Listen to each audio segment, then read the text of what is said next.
بسم اللہ الرحمن الرحیم۔ السلام علیکم ناظرین، میں آپ کا ہوسٹ محمد بلال بن خالد اور میرے ساتھ ڈاکٹر خالد منیر فاروقی موجود ہیں۔ آپ کو روشنی چینل پر ایک بار پھر خوش آمدید کہتے ہیں۔ السلام علیکم۔ وعلیکم السلام ورحمۃ اللہ وبرکاتہ۔ بسم اللہ الرحمن الرحیم، الحمد للہ رب العالمین، نحمد و نصلی علی رسولہ الکریم، اما بعد۔ آپ بیٹا کیسے ہیں؟ میں ٹھیک ہوں۔ آج کس ٹاپک پہ آپ بات کرنا چاہیں گے؟ آج کا ٹاپک اطاعت رسول صلی اللہ علیہ وسلم۔ صلی اللہ علیہ وآلہ وسلم۔ قرآن پاک میں اللہ پاک نے فرمایا نا اطیعوا اللہ و اطیعوا الرسول، اللہ کی اطاعت کرو اور رسول کی اطاعت کرو۔ تو یار آپ سے میں پوچھنا چاہوں گا کہ آپ کے ذہن میں اطاعت سے کیا کانسیپٹ آتا ہے؟ What is the concept of the following of Muhammad صلی اللہ علیہ وآلہ وسلم؟ آپ صلی اللہ علیہ وآلہ وسلم کی اطاعت سے مراد ہے کہ جو انہوں نے اللہ تعالیٰ کے پیغامات انسانوں تک پہنچائے ہیں اور ایک عملی نمونہ انہوں نے پیش کیا ہے، اور تو لوگوں کو بھی چاہیے کہ وہ اس پہ ہی عمل کریں، کہ جو بھی تعلیمات انہوں نے دی ہیں ان تعلیمات پر عمل کریں۔ یعنی جو انسٹرکشنز ہمیں اللہ کے نبی صلی اللہ علیہ وآلہ وسلم نے دی ہیں ان کے اوپر عمل کیا جائے، انتہائی خلوص کے ساتھ اور صدق دل کے ساتھ ان تمام تعلیمات کو اپنا لیا جائے۔ عام طور پہ ہم ایک قرآن کی ایک آیت ہے کہ اللہ پاک نے قرآن مجید میں یہ بھی فرمایا ہے کہ جو اللہ کے بندے ہیں وہ آنکھیں بند کر کے اور کان بند کر کے قرآن کی آیات پر ٹوٹ نہیں پڑتے، تو ان پہ غور کرتے ہیں، تدبر کرتے ہیں اور فکر کرتے ہیں۔ تو اس کے بارے میں یہ آپ سے عرض کروں گا کہ جو قرآن کی آیات ہیں ان کے لیے اللہ کا حکم یہ ہے کہ ان پہ غور کیجیے۔ جیسے اللہ پاک فرماتے ہیں افلا تدبرون القرآن، کہ آپ تم لوگ کیوں تدبر نہیں کرتے، تفکر کیوں نہیں کرتے، سوچتے کیوں نہیں ہو؟ اچھا، یہ سوچنا اور تدبر کرنے سے ہمیں کیا حاصل ہوگا؟ اللہ تعالیٰ کی پہچان، اللہ تعالیٰ کی پہچان، اور کیا ہوگا؟ وزڈم حاصل ہوگی۔ وزڈم کا معنی یہ ہے کہ you will come out with a solution of the problems.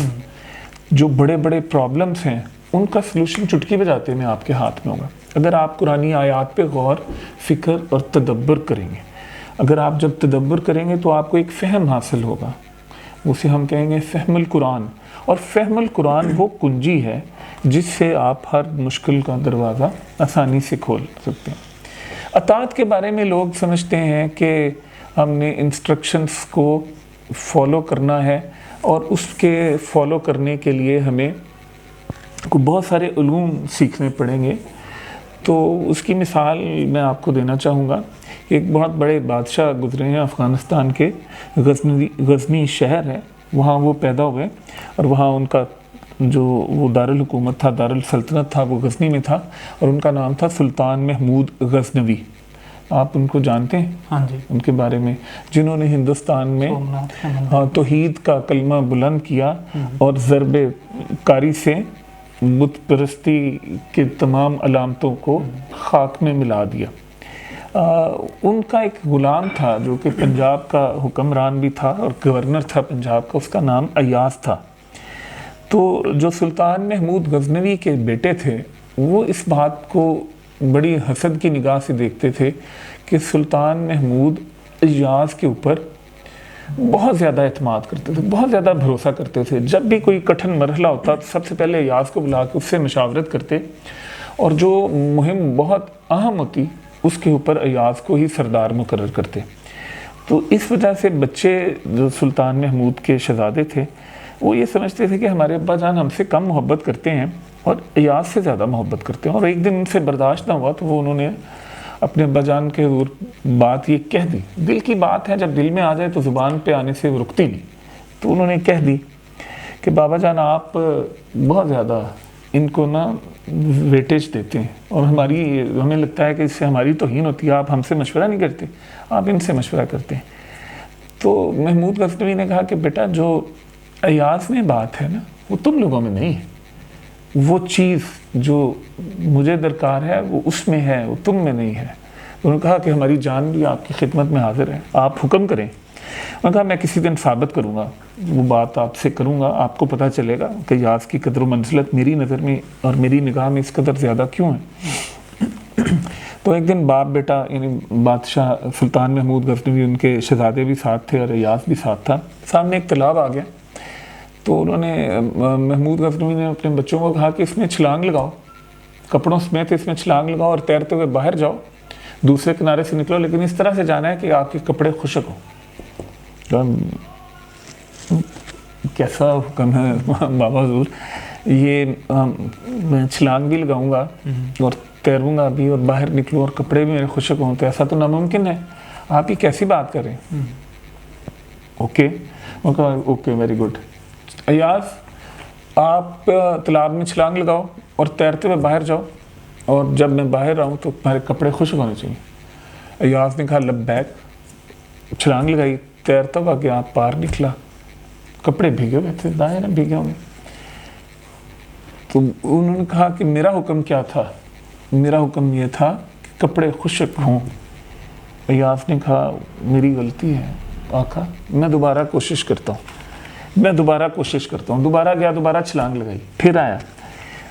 تو ان کو کہنے لگے بس بیٹا اسے اطاعت کہتے ہیں، اطاعت میں فہم اور سوچ اور عقل کا کام نہیں، اطاعت اس طرح کرنی۔